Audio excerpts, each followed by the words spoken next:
the latecomers in this county to understand the trials and difficulties we went through in the 60s in this county, in the 50s with Mrs. King as president. It was dangerous, as a matter of fact, to be identified.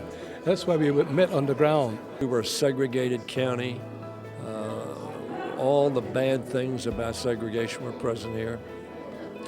And I've had the opportunity over the last 50 years now to work with so many of the people who are still active and still working, but who were the real leaders working through the NAACP to bring justice and equality and inclusion. We're working harder even now to help produce legislation that kind of guide people's lives in a way that everybody's receiving equal justice and that type of thing. So, we've got to have somebody as a gatekeeper.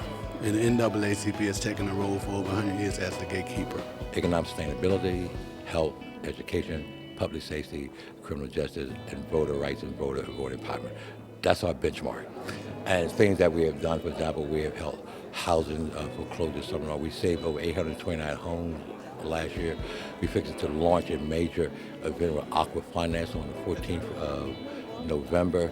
Those are the kind of things that are important to us, is working from the grassroots up. We can look at the history from 1935 to now and see how this county has changed and see the work the NAACP has done to make it possible for someone like me, the first African-American woman ever elected in Prince George's County. This wasn't possible 80 years ago, but it's possible today.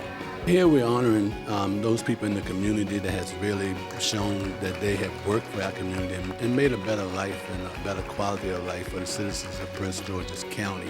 The NAACP is a very important part, the fabric of the community, especially in light of all the things that's going on right now. I think it's a time that we all come together to collaborate, share ideas, and show signs of improvement within the community that we live and serve. The NAACP has been a hugely important force in America to push for equal rights, for equal justice and equal opportunity, to try to make sure that we, as Dr. King said, live up to the true meaning of our creed. And I remember growing up and learning about the NAACP, the leading civil rights organization in this country, and a very diverse organization made up of people from different backgrounds, different races, ethnicities, and faiths, all coming together around this common bond, this common goal and purpose, which is to open the doors for all Americans to be able to pursue the American dream. It's giving young people the exposure so that they can go on and be the activists that we all need. This is the first time we're having our youth gala, and I felt that it was important to let the youth see the adults and elected officials that come in so they can start learning how the process works.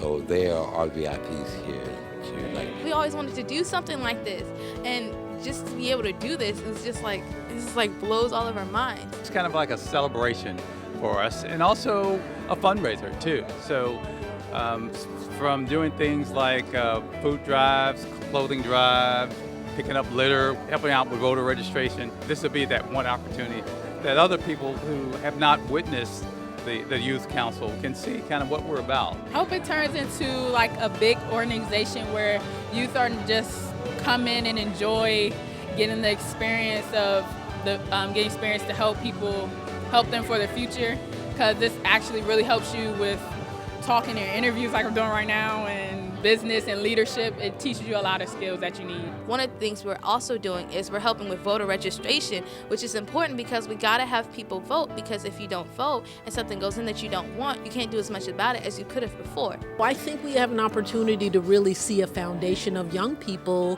who will take charge and take the lead when some of us move on and maybe sit on the sidelines and just give advice.